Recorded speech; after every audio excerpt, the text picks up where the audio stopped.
So, episode 9 of the Digital Circus just came out, and I like to talk about it because this show has really grown attached to me. I really like this show. I enjoy every single moment. I love the fandom that was created out of it, except for the toxic part, but we'll talk about that one later. Because this was coming from the people from SMG4 who finally broke away from the silly Gmod Mario videos and have expanded into an indie company, and to see if this would succeed or break, it was honestly a gamble for their part making the studio, and to see it pay off in this way and to even be seen in movies is a very big step for indie animation, and I'm very proud of it. Anyway, enough glazing. We're gonna go over episode 9 and give my thoughts and opinions about it. And later we're gonna go over the controversies and all the drama and fandom discourse that has been going on at the end. And if you haven't watched this episode yet, spoiler alert, and go watch it for yourself. And if you don't care, stick around. Who cares? I'm kind of the same way too. Coming out the custom episode 8, we entered episode with the normal intro from the Amazing Digital Circus, ended up going through the additional naming of all the characters and them looking surprisingly different. Then we get to the outro of the song where it just repeats over and over.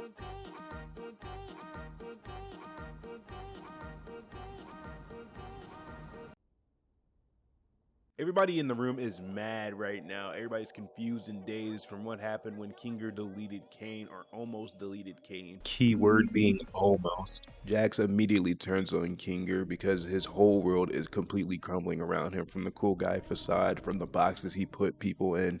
He is immediately pissed off and starts to blame Kinger for everything and for deleting Caine. And everyone comes to Kinger's side before Kinger drops an absolute bombshell for what everything was happening in the Amazing Digital Circus in scans. Scratch was trying to make a brain scanner. I didn't think it actually worked. We didn't know how to work with the files, and they were impossibly small, given what they were supposed to be. I saw It was my fault we went down this path, wasn't it? I'm really sorry for that. Have fun being crazy. And I should just play along until I wake up, right? Whatever you say, kid.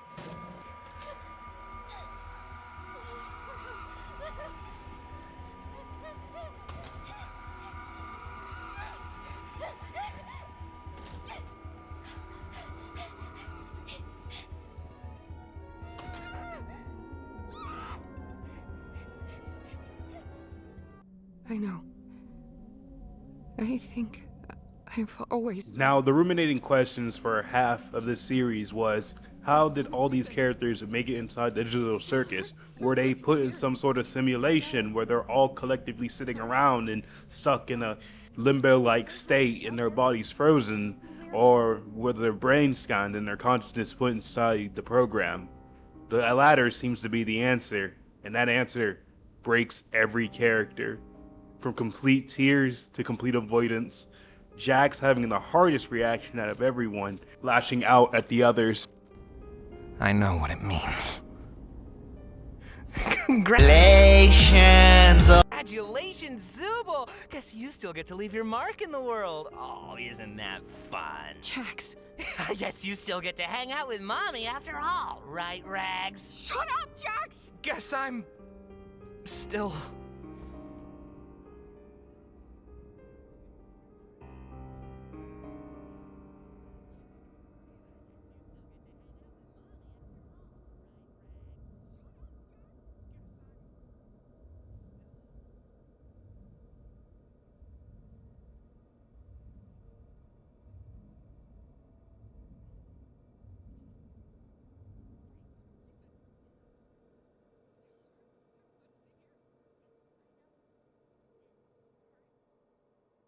Jax always keeping up with the routine of turning his pain outwards to people. He is insulting everyone, insulting right to their face, to figure out that they're all just inside of a program, a complete copy of their conscious of the original people who put the headset on. They have more control than they thought they did when Caine was in charge, turning out they're able to physically manifest things into this digital world by their own will. And to just start doing some like fucking crazy black hole magic shit, money wizard gang shit. Pomni goes to find Jax after walking away from the group in complete disillusionment of the reality of that there are complete copies and they are not the real people that put the headset on. Arriving in this dead space, she ends up in Jack's subconscious mind playing out these weird scenarios that dwell into his subconscious and seeing and finally being able to see what happened in his first reaction when he got to the circus himself. In this weird state of the circus, Pomni goes ahead and sees these weird sequences and they play out as such. One as a Looney Tune cartoon. Let's discuss this thing sanely, huh? One as a funeral. And one where there's just multiple Jacks representing his personality, even the hidden one of him dressing feminine. Wearing that. I wouldn't be caught dead wearing that. I'm wearing it ironically. That way it shows truly just how little I care. Don't forget about me. I can play the piano. You know, if you have to say you can play the piano, it makes it seem like you can't actually play. Yeah, just shut up and play! Is that what you really think of us back there? Oh, that? Who knows? Everything's way more fun when you play it out in extremes. That's not reality, though. Oh boy, Why does that reality's matter? gay. Yeah, I mean, killing off the comic relief character? What a freaking drag. This whole episode's been nothing but wah, wah, wah. Where's the levity? Shut up! Where's the real Jax? You're not gonna get anywhere asking questions like that. Now scram, you're messing up our game.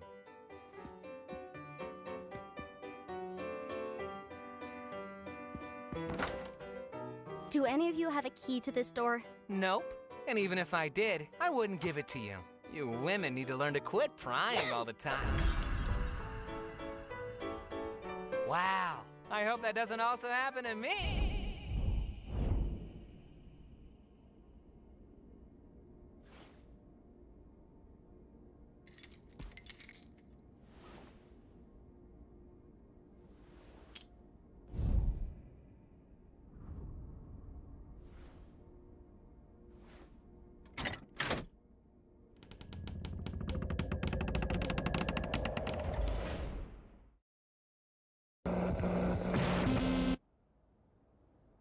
After exiting Jack's headspace, we get a clear view of when Jax arrived at the circus, clearly seeing Kinger and Ragatha being the first two who were long here before anyone else. Kathmo and Ribbit, that we barely had any information on, finally gets fleshed out in this episode. Before we knew who they were, we knew that Kathmo has transformed in the first episode. In this sequence of memories, we get a whole highlight of the relationship from the beginning to end, where it all started, from the cafe bar, from making Jax laugh for the first time in the circus as their circumstances were dire, playing the games that Caine would make up and having a good time choosing partners. And you can really feel throughout this episode that, dang, these were close friends, all three of them, Kathmo and Ribbit. You truly ask, why did they drift apart so fast immediately, and why did Kathmo ended up being abstracted in the first episode? All these fun, sensual, meaningful moments in this trapped space of the digital circus, it's beautiful in a way.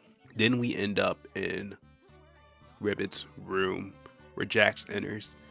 The lights low, the setting somber, and something weighing heavy on Jax, and they talk out their feelings. And this is one of the most greatest portrayal scene of emotional deepening of two characters. I think this is one of the best that Gooseworxs has ever made in animation history. You can feel them, you can feel the scene, you can feel the weight of what's happening, the talk they're having, their origin stories, them discussing their past, the confession that follows after.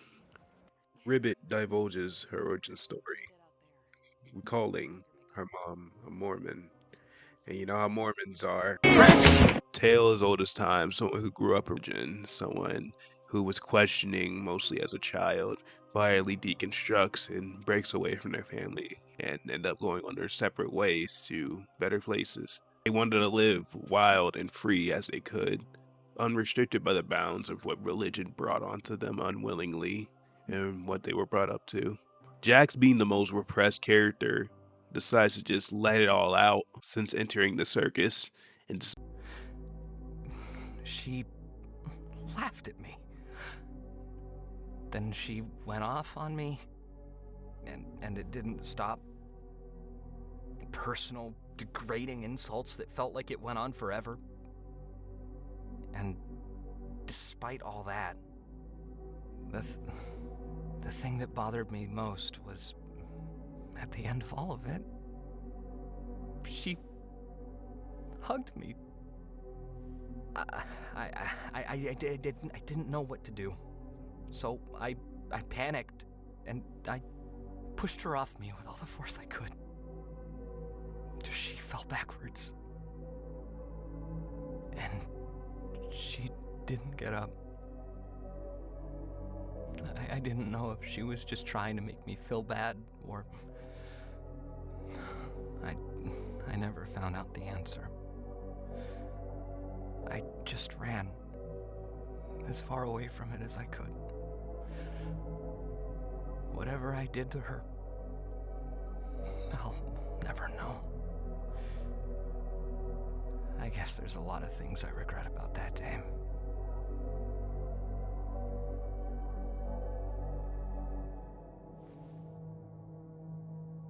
I'm sure she's fine. I mean, if the police never came after you, then she was probably fine. I'm sorry. I definitely overshared. Wait. I'm glad you trust me.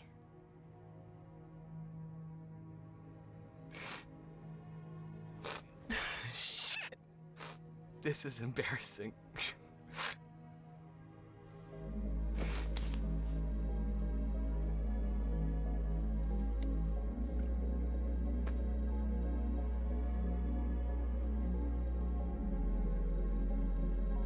Your secret's safe with me.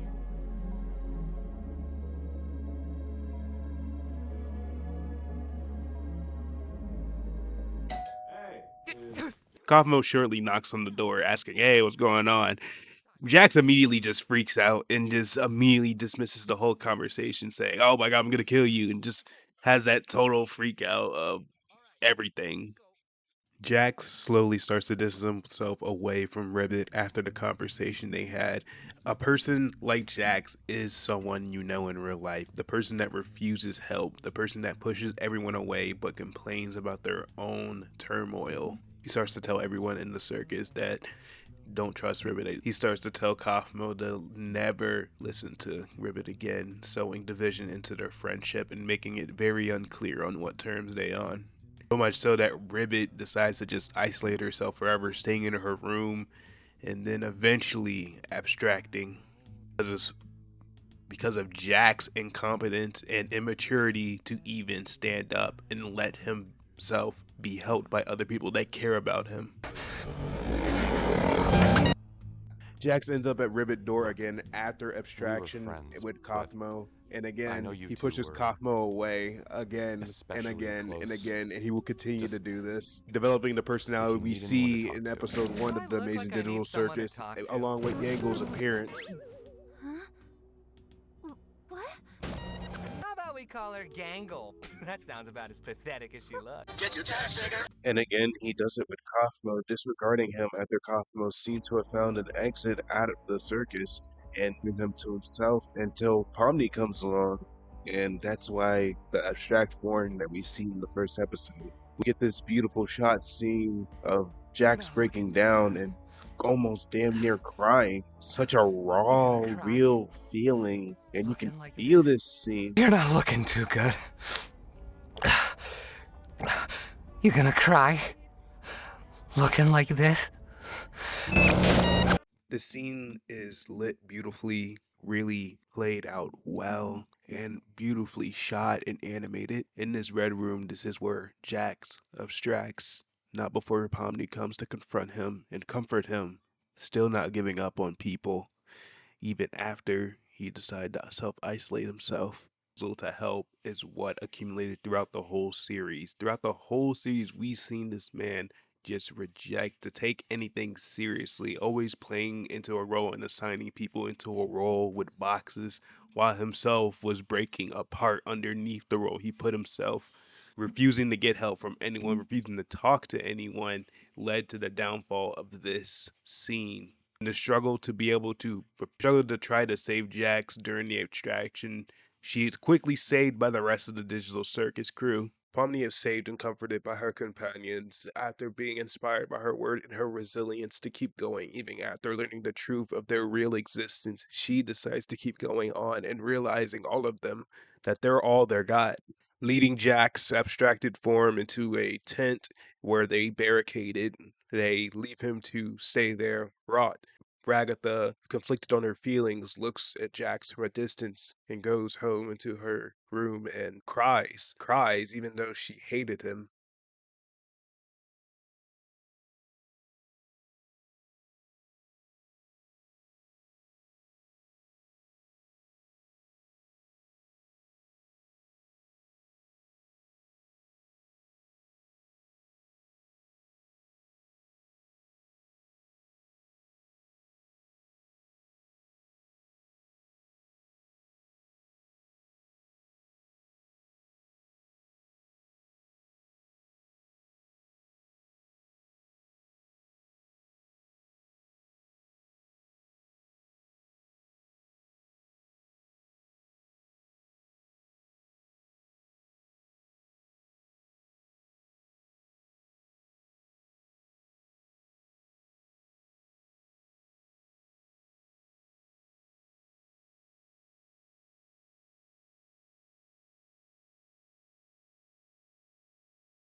Oh hey, Caine came back and he's just LARPing. This whole scene is just a bunch of LARPing.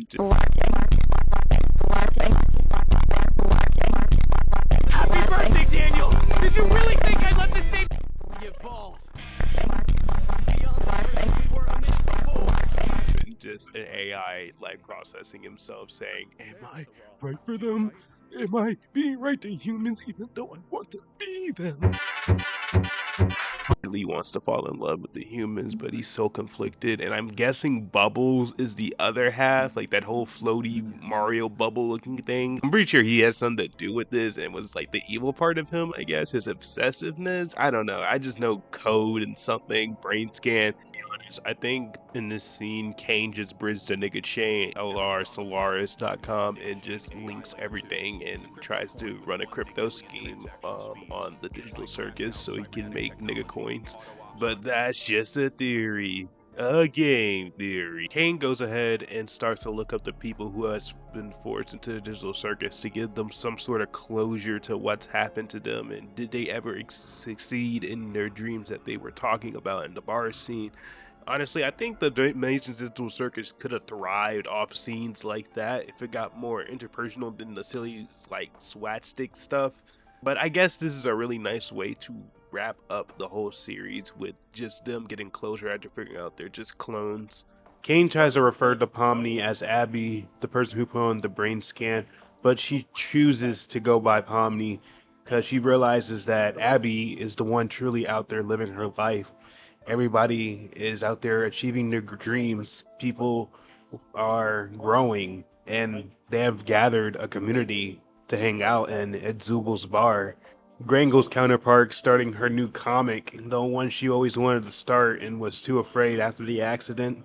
Omni had friends to go explore buildings with her and finally had some connections around.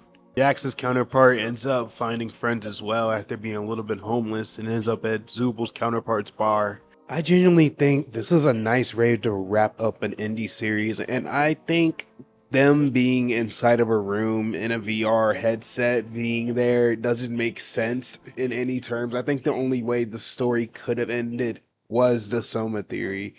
I can't really add much notes. I mean, besides like deeper development. I mean, there's some characters who didn't get much shine. Ragatha, Zubul for sure. Didn't really see them get a lot of sunshine. Just more character development and episodes that should have focused on like Kinger, should have focused on Zubul. And at least Ragatha, because we literally got zero information about her, except she's probably like the second person to be there with Kinger, at least. I generally think like characters like Queenie should have got some more spotlight because truly we never really get much besides she abstracted and was there before everyone else. Probably being the first one to abstract in history.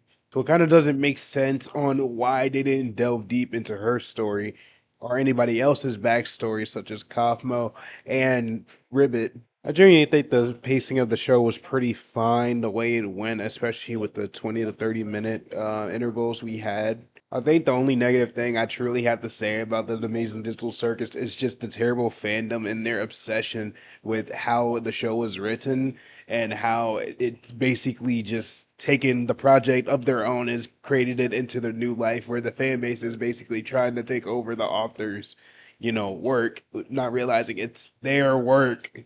I don't know. It just feels like a very parasitic relationship with the fandom. That almost made me not want to get into the series about 3 years back when I heard things were going on. But I'm truly glad I got to indulge into a indie masterpiece, almost masterpiece. I won't say it's perfect because most things are. Give this Overall, I got to give this series a little 8 out of 10. I mean, definitely hit the mark and definitely a stepping stone for more indie animations to come from Glitch.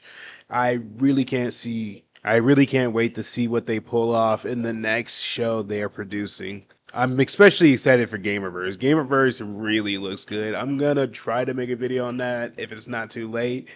But if you guys enjoyed the video, hit like, sub, follow my Twitch, follow my Blue Sky, follow my Insta. I'm just doing stuff. I try to pump out these videos as soon as possible. I only want to put out quality stuff, so do a pyrocynical edited type videos like every time. I wanna be good to you guys, okay? I don't want to push out slop sometimes.